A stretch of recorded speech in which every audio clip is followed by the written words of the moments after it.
మేమంతా ఒకే బ్యాచ్గా ఎదిగిన వాళ్ళము. విమల, నేను, మా గ్రూపు. విమల పాటగా ఎదిగితే నేను మాటగా అక్షరంగా ఎదగడం జరిగింది. కానీ ఎర్ర జెండా నమ్ముకొని వచ్చిన మొదలైన వాళ్ళం, ఎర్ర జెండాగా మొదలైన వాళ్ళం. తర్వాత రకరకాల అభిప్రాయాలతోని ఉన్న స్నేహాలు, పరస్పర అభిమానాలు, ఎవరి ఆత్మగౌరవాలు వాళ్ళకున్న స్నేహాలు మిగిలి ఉన్నాయంటే విప్లవం మీద ప్రేమ కావచ్చు, బాధితుల పట్ల బాధ్యత కావచ్చు, సమాజం పట్ల. సమాజం సమానంగా రావాలి, సమానంగా ఉండాలి, సమన్యాయాలు కావాలనే ఒక ప్రాపంచిక దృక్పథంతో, ఒక మార్క్స్ దృక్పథంతో, ఒక ప్రాపంచికమైన ఒక కార్మిక దృక్పథంతో మొదలైన వాళ్ళం మేమంతా. 74లో అట్లా మొదలైన అరుణోదయ అంటే ఒక రాజకీయ దృక్పథానికి ఒక సాంస్కృతికమైన అండ అనేది ప్రజల్లో, అంటే ప్రతి సమాజాలు ఒక సాంస్కృతికమైన వేదికలు కానివ్వండి. ఇప్పుడు పొద్దున చెప్పిండు ఆయన కొండ, అంటే రాజకీయాలకి సాంస్కృతిక సంస్థలు, సాంస్కృతిక ప్రవాహము ఎట్లా ఉపయోగపడుతుంది, అది జనంలో ఎట్లా పోతుంది అనేది. మా ఇంట్లో మా బావ చదువులేనాయన, మీ రాజకీయాలు ఏమోరా, ఒక్క పాట పాడితే ఉరికిపోయి అడవిలో చేరి గన్ను పట్టుకోవాలనిపించేది అని మా ఇంట్లో అనుకునేటోళ్ళు. అంటే పాటకి అంత శక్తి ఉన్నది. పాట ఎవరో పాడుతుంటే, దప్పెవరో కొడుతుంటే కాళ్ళు చేతులు ఏది ఆడించని మనుషులు ఉండరు. అంటే అది కదిలిస్తుంది, బాడీని కదిలిస్తుంది, మైండ్ని కదిలిస్తుంది. మైండ్ బాడీ అంతా కదులుతుంటుంది. ఒక వేలో ఎంత కరుడుగట్టిన కళా వ్యతిరేకైనా, కర్కశత్వం ఉన్న ఒక వేలో, ఒక కాలో, ఒక కన్ను కదులుతుంటుంది. అది కళకున్న గొప్ప శక్తి. అట్లాంటి శక్తులతోని 50 ఏళ్ళ ప్రయాణం చిన్నది కాదు. అనేక నిర్బంధాలు, ఇప్పుడు అన్నీ చంపుడు కార్యక్రమమే మొదలైంది. ఒక సాంస్కృతికమైన ఫాసిజం దాడిగా, వాట్సప్గా, సోషల్ మీడియాగా, పార్లమెంట్ బిల్స్గా మొదలైంది. అది కల్చరల్గా, ఇది ఇవల్ల జరిగింది కాదు. 1924 నుంచి ఇప్పటిదాకా కొన్ని వేల మంది ఆర్ఎస్ఎస్లో పోతే ప్రాణం ఉంటే ప్రాణం అన్నట్టు పనిచేస్తే, ఇప్పుడు హిందుత్వము, సమానత్వంలో మాట్లాడి మనకు సనాతనం రాదు. సమానత్వమే వస్తుంది మనకు, ఆ పదమే వస్తుంది. సనాతనం మనకి రాదు. ఎందుకంటే ఆ పదాల్లో లేం, మనం ఆ సంస్కృతిలో లేం.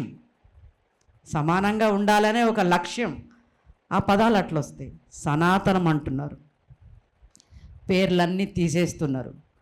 చరిత్రలో పెద్దగైంది, చరిత్ర కుదిస్తున్నారు. ఏందో ఆంజనేయుడు బర్త్డేనంట, మన బర్త్డేలే తెలియదు మాకు. జనాల బర్త్డేలే జనాలకు తెలియదు. మనుషుల బర్త్డే, నిన్న మొన్న పుట్టిన మనుషుల బర్త్డేలే తెలియదు.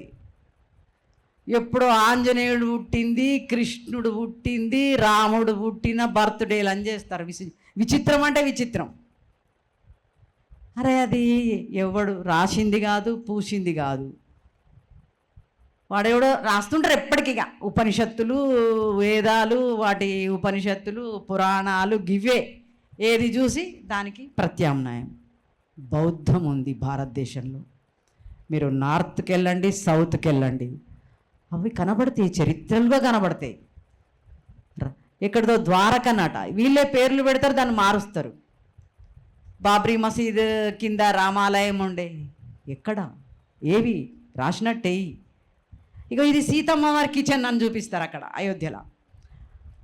ఆమె సీతమ్మ వారి కిచెన్ అంటది ఒక ఇది చూపించి అయోధ్యలో.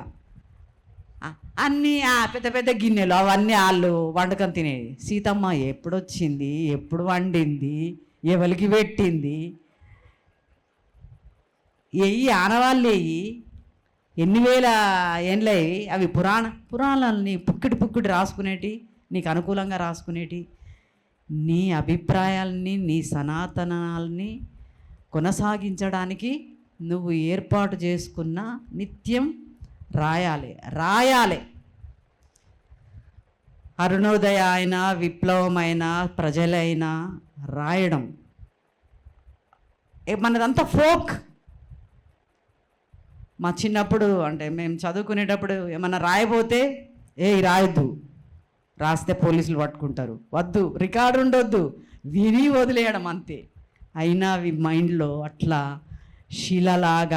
శిల మీద చెక్కిన శిల్పంలాగా బాగా యాదే ఉన్నాయి. కానీ అవి రికార్డ్ చేసుకోవాల్సిన అవసరం ఉంది. కల్చర్ని రికార్డ్ చేసుకోవాలి, అభిప్రాయాల్ని రికార్డ్ చేసుకోవాలి. ఇది జరగలేదని నా ఒక ఇది ఏంటంటే పండగలు మతం మత్తుమందు అని ఒక ప్రగాఢంగా నమ్మే కమ్యూనిస్ట్ పార్టీలు కూడా పక్కన పెట్టింది. కానీ పండగలు ఎవరి పండగలు అవి? పొద్దున ఆయన కొండ చెప్పిండు, రావణాసురుడు ఒక మంచి బాలుడు, రాముడు కాదు, రావణాసురుడు మంచి బాలుడు. ఒక ఆడామని అరే నువ్వు ఎక్కడి నుంచో వచ్చినావు, ఈ కొత్తోడెవడో బాగున్నాడని అంటే నువ్వు ముక్కు చెవులు కొత్తావా? ఈ కొత్త ఆయన ఎవరో మంచిగా ఉన్నాడు పిల్లగాడు అంటే ముక్కు చెవులు కొత్తావా? కోస్తే మేము ఊకుంటామా? మా ఏరియాలకు వచ్చి మా ఆడపిల్లల ముక్కు చెవులు కోసి మా ఆడపిల్లల్ని అవమానిస్తే మేము ఊరుకుంటామా? నీ పెళ్ళాన్ని ఎత్తుకపోతే తెలుస్తుంది రా నీ కథ, ఆడపిల్లల పట్ల ఎట్లా ఉండాలని. రావణాసురుడు ఆమెను చాలా జాగ్రత్తగా ఒక పని ఆమెనిచ్చి, ఆమెకు ఒక పరిచారికనిచ్చి చాలా జాగ్రత్తగా చాలా గౌరవంగా చూసిండు. ఆమె పట్ల ఏం దురుసుగా ప్రవర్తించలేదు ఆయన. అది గొప్పతనమే కదా. రాముడిని ఎందుకు మనం మొయ్యాలి అసలు? రాముడు he is the icon of India అంటారు. Is not a icon of India. ఎందుకు? ఎవరికి అయినా ఐకాన్, మనకు కాదు. అరే నేను చదువుకుంటే నేను చదువుకుంటే చంపేసిండ్రు. భార్యను నమ్మకుండా భార్యను మోసం చేసి అడవుల పాలు చేసిండు. ఏ మంచితనం కోసం నీ ఎంటబడాలయ్యా? నీకేం మంచితనం ఉన్నది? మామూలు జనం చదువుకోవడానికి లేదు. రాముడు అంటే మామూలు జనాన్ని చదువుకోకూడదు. రామరాజ్యంలో ఆడవాళ్ళు హక్కుగా ఉండకూడదు, ఆడవాళ్ళు ఎక్స్ప్రెస్ కాకూడదు, పెళ్ళాన్ని మోసం చేయాలి. అమ్మ నీకు అడవులు చాలా మంచిగా ఉన్నాయి చూసిరా, లేదా ఇట్లా జనం ఇట్లా అనుకుంటున్నారు, మాట్లాడుకుందాము, నువ్వు కూడా పొలిటికల్గా చూడు, నేను బతకలేను, ఇగో ఇట్లా నా మీద ఇట్లా ఉన్నాయి, నువ్వు కొన్ని రోజులు అక్కడ ఉండు, ఏదో ఒక ఇది చేయాల్సి ఉండే. ఆమె మెంటల్గా ప్రిపేర్ చేయాల్సి ఉండే. నిజంగా ఆయన మనిషి అయితే నీకు చాలా ఇష్టం కదా అడవులు చూసి రాపో పంపించండి. మోసం అది. ఎంత మోసం అది అంటే నమ్మని మోసం అది. సొంత భార్యను కూడా నమ్మని మోసం. అట్లాంటి ఆయన భారతదేశానికి ఐకాన్ ఎట్లయితాడు? పూజనీయుడు ఎట్లయితాడు? ఇవి మాట్లాడాలి మనం. దసరా మాట్లాడాలి, దీపావళి సత్యభామ పోయి చంపుతుంది. అన్నీ ఏంటి దేవి నవరాత్రులట. దేవికి రాత్రులతోనేం పని అండి? ఏం పని? రాత్రులు అన్నీ గుడిసెలేస్తారు. బెంగాల్లో ఒక కథ విన్నా నేను. వాళ్ళు ఏం చెప్తారంటే అది ఒక పెద్ద జాతర జరుగుతుంది. ఆ కథ ఏంటంటే వీళ్ళు ఈ సత్యభామ కదా నరకాసురుని చంపింది. అంటే వీళ్ళు సురులు కాని వాళ్ళు అసురులు, వాళ్ళు ఆర్యులు కాని వాళ్ళు అనార్యులు. ఆర్యులు అంటే నాగరికత. ఏం నాగరికత? దేశాల మీద పడి దోసుకొని ఆ స్థానికుల్ని చంపి వాళ్ళ రాజ్యాలను ఆక్రమించుకొని, వాళ్ళ కల్చర్లను ఆక్రమించుకొని, ఇది వాళ్ళు అనార్యుల కంటే వీళ్ళకి సంస్కృతి ఉండదు, వీళ్ళకి బతుకు ఉండదు, వాళ్ళు ఏం తింటారో ఉండదు, వాళ్ళు ఎట్లా బతుకుతారో ఉండదు, ఏం పాటలు పాడుకుంటారో ఉండదు, ఏం మెడిసిన్ వేసుకుంటారో ఉండదు, వాళ్ళ కట్టేంది, వాళ్ళ బొట్టేంది మొత్తం వాళ్ళకేస్తారు. అయితే ఆమె కథ ఏంటంటే, నరకాసురుణ్ణి ఒక్కడే కాదట, రాత్రుల్లో ఒక్కొక్క అసురుణ్ణి పిలిచి రా నా కుటీరమ్మకు రా అని పిలిచి చంపేయడం. నవరాత్రులు అంటే అవి పిలవడము, చంపేయడం.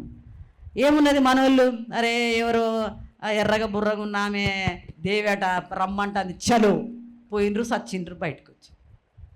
అట్లా రాత్రులు అసురులను పిలిచి మన వాళ్ళని, బలాఢ్యులు, ఎవ్వరికి లొంగని వాళ్ళు, ఏ శక్తులకి లొంగని వాళ్ళు, అంటే చెట్టు దాటి ఉరికేటోళ్ళు, అంటే అంత బలాఢ్యులు. అట్లాంటి బలాఢ్యుల్ని చంపడానికి కుటీరాలు వేసిండ్రు. భయమవుతుంది నాకు దీపావళి వచ్చి దేవి నవరాత్రులు అంటారే, ఈ రాత్రులు ఈ దేవులకి ఏం పని, దేవతలకు ఏం పని, ఇగో ఇవి చేసిండ్రని బెంగాల్లో గిరిజన కథ ఇది వాళ్ళు చెప్తారు. బెంగాల్లో గిరిజన కథ అంటే ఈ స్థానికుల్ని, మూలవాసుల్ని రప్పించుకొని ఆడవాళ్ళని ఎగదోసిండ్రు. ఆడవాళ్ళని ఎగదోసి రాత్రి ఇవి పెట్టి వాళ్ళని, ఆ అసురుల్ని చంపుడు కార్యక్రమం చేయడం దీపావళి. అది చేసుకొని దీపాలు వెలిగించుకొని సెలబ్రేట్ చేసుకున్నారు. మన చరిత్రలు మనకు తెలవకుంటే మన కల్చర్స్ అన్నీ కనుమరుగైపోతాయి. ఎవరం మేము, మా స్థానికత ఏంటి, మా బలాలేంటి, మా చరిత్రలేంటి, మా సాహిత్యాలేంటి. సాహిత్యం అంటే రాయడమే సాహిత్యం కాదు. సాహిత్యం ఒక పాట ఇంకొక జనరేషన్కి కొనసాగుతుంది, ఇంకో జనరేషన్కి కొనసాగుతుంది. నా పాట, నా కథ, నా పురాణం, నా చరిత్ర కొనసాగుతుంది. మా అవ్వ దీపం మలుపు బిడ్డ అనేది మా మదర్. ఇది చదువుకునేసాం, మా ఇంట్లో ఎవ్వరు చదువుకోలేదు, నేను ఒక్కదాన్నే చదువుకున్నా. మలుపు బిడ్డ అనేది, మలుపు అంటది ఏంది, మా పుస్తకంలో ఆర్పు అనాలి కదా, మలుపు అంటది ఏంది అనేది. రేపటికి మలుపు. ఇవాళ నా పాట అంటే నా వాళ్ళంతా వాడుకుంటాను, నా నాట్లు, నా కోతలు కోతలు నా నాట్లు వేసేటోళ్ళంతా ఏంటి, వాళ్ళ చరిత్ర సౌందర్యం, వాళ్ళ శ్రమ సౌందర్యం, చెమట సౌందర్యం, అది ఇంకొక తరానికి అందించడం. దాన్ని మనము కొనసాగించాలి. ఆ ఫోక్ని రాత అంటుంటారు కదా, మా అయ్య అల్లింది వానయ్య రాసిండు. రాత రాజైతే అల్లిక అంటరాంది అయిపోయింది. అది జరగదు, మనం రాయాలి. ఎందుకంటే జరుగుతున్న పరిణామాలు ఫోక్గానే ఉండొద్దు, రాయాలి. మనం రాయడం మొదలు పెట్టాలి. మన ఎంత చదువుకున్నా ఇదిలో ఇప్పుడు చాలామంది చదువుకోని వాళ్ళు, చిన్నగా చదువుకున్న వాళ్ళు కూడా పెద్ద పెద్ద రైటర్స్ అయ్యారు.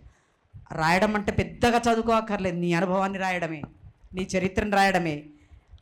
వంట ఇంటి జైలులో చెల్లెమ్మ నిన్ను ఖైదీని ఓరు నాయన, నేను అనుకున్నా ఫస్ట్ నేను కూడా వంట ఇంటి జైలులో నన్ను పాడనీయకపోయేది. నువ్వు మాట్లాడాలి, పాడొద్దు నాకేం పాటలు ఇష్టం. వీళ్ళు మా అరుణోదయ అంటే పార్టీ వాళ్ళ స్టూడెంట్స్ ఆర్గనైజేషన్ వీళ్ళంతా నువ్వు పాడొద్దు, పాడేవాళ్ళు చాలా మస్తుగా ఉన్నారు, నువ్వు మాట్లాడాలని. అట్లా వంట ఇంటి జైలులో చెల్లెమ్మ నిన్ను ఖైదీని చేసిరంటే నిజమే, ఏం చేసిర్రామని. కానీ నాకు అనిపించింది, అరే మా అవ్వ వంట ఇంట్లో లేదు, మా అక్కలు లేరు, మా వదినలు లేరు, మా గూడెంలో ఏ ఆడోళ్ళు వంటింట్లో లేరు, అసలు వంటింట్లే లేవు, వంట ఇంటి జైలులో చెల్లెమ్మ నిన్ను ఖైదీని చేసిరా. ఓర్ని ఇది ఎక్కడ నాకు కుదురుతలేదు ఈ కథ అని. నిజంగా కదా, 3 రాళ్ళు పెట్టుకుంటా. అసలు వంటిండ్లు ఉండయి, మాకు ఇండ్లే లేవు, వంటిండ్ల కాడికి అడిగి పోతాం. మా గుడిసె ముందట 3 రాళ్ళు పెడితే వచ్చే వరకు ఆ 3 రాళ్ళు కొట్టకపోతాయి. కుక్క ఇట అంటది, పిల్లి అట అంటది, మళ్ళా తెచ్చి 3 పెట్టుకోవాలి. వంట ఇంటి జైలు. నాకెందుకు జైలు? జైలే కాదు నాకు, అది నువ్వు ఉంటే కదా అన్ని ఎస్టాబ్లిష్డ్గా బియ్యం, పప్పు, ఉప్పు, నూనె, మసాలాలు ఎప్పటికీ మండుతుండే అంత ఇది కడుపే మండుతుంటుంది, పొయ్యాడ మండుతుంది. అట్లాంటి ఇది ఉన్నప్పుడు ఇది నా చరిత్ర, నా అనుభవము చూడాలి. నేను ఎట్లా బతుకుతున్నానో నన్ను నేను పరిశీలించుకోవాలి. నా జాతి ఎట్లా బతుకుతుంది పరిశీలించుకోవాలి. మనోళ్ళు కూడా అంతా ఇటే పోయింది. వంట ఇంటి జైలు ఎవరికి? కొద్దిమంది ఆడోళ్ళకి, గడప దాటనివ్వని వాళ్ళకి. నా స్త్రీ స్వాతంత్రం అర్హతి అంటారు. ఓర్ని మా వాళ్ళకి మా మగోళ్ళకి ఆ నోరే తిరగది. నా స్త్రీ స్వాతంత్రం అర్హతి అనే నోరే తిరగది. ఎవరు రాసిండ్రు నా స్త్రీ స్వాతంత్రం అర్హతి? ఇది మగ ప్రపంచం అంటది మన ఆడోళ్ళు, ఎదిగిన ఆడోళ్ళు, పెద్ద పెద్ద కులాల ఆడోళ్ళు. ఇది మగ ప్రపంచం, ఇది పురుషాధిక్య సమాజం కాదు, ఇది కులాధిపత్య సమాజం. ఇది పోవడానికి చాలా విప్లవాలు రావాలి, అనేక విప్లవాలు రావాలి, అనేక విప్లవాల్ని ఆస్వాదించుకోవాలి. కులం వెంటనే పోదు, ఎన్నో విప్లవాలు రావాలి. భారతదేశానికి విప్లవం 20s ఎంటర్ అయింది. మేము చదువుకునేటప్పుడు అగగ వస్తుంది, వచ్చే తూర్పు గాలి రబ్బరు వన్నియలు ఊపెదాని జోరు చూడు రబ్బరు వన్నియలు అని మాకు చంద్రన్న వాళ్ళు పాటలు నేర్పించేది. వస్తుందని, ఓ చూడు అగో ఆ గుట్ట మీదకి వెళ్ళి చూడని. అట్లా విప్లవాలు, చాలా విప్లవాలు రావాలి. ఈ వసంతాలు ఇవి కేవలం వసంతాలే కాదు, చాలా నిర్బంధాలు, చాలా చావులు, చాలా ప్రభుత్వ ఆంక్షలు, అనేక నిర్బంధాల్లో, అనేక ఆంక్షల్లో అనేక మందిని పోగొట్టుకొని కొనసాగుతున్న సాంస్కృతిక సంస్థ అరుణోదయ సంస్థ. ఇది ఇంకా కొనసాగాలి అని చెప్పట్లేదు. అంటే కొనసాగాలి అంటే నాకేదో అనుమానం ఉన్నదని కాదు, కొనసాగుతుంది. అరుణోదయ సాంస్కృతిక సంస్థ ప్రజలు ఉన్నంత వరకు, ప్రజా విప్లవాలు ఉన్నంత వరకు, సమాజం మారేంత వరకు, సమానత్వాలు చేరేంత వరకు, విప్లవాలు విజయవంతం అయ్యే వరకు, అయినాక కూడా కొనసాగుతుంది అని ఆశిస్తూ నాకు ఈ అవకాశం ఇచ్చిన మా విమలకి, మా అరుణోదయ ముఖ్యులు అందరికీ, నిర్వాహకులకి, వరంగల్ నుంచి వచ్చిన, కిలా వరంగల్ నుంచి వచ్చిన, ఇంకా పెద్దలకి, అన్ని ఏరియాల నుంచి వచ్చిన అరుణోదయ సాంస్కృతిక సంస్థ మిత్రులకి, పెద్దలకి, అక్కలకి, అన్నలకి, చెల్లెళ్ళకి అందరికీ విప్లవ జయజయలు. Thank you.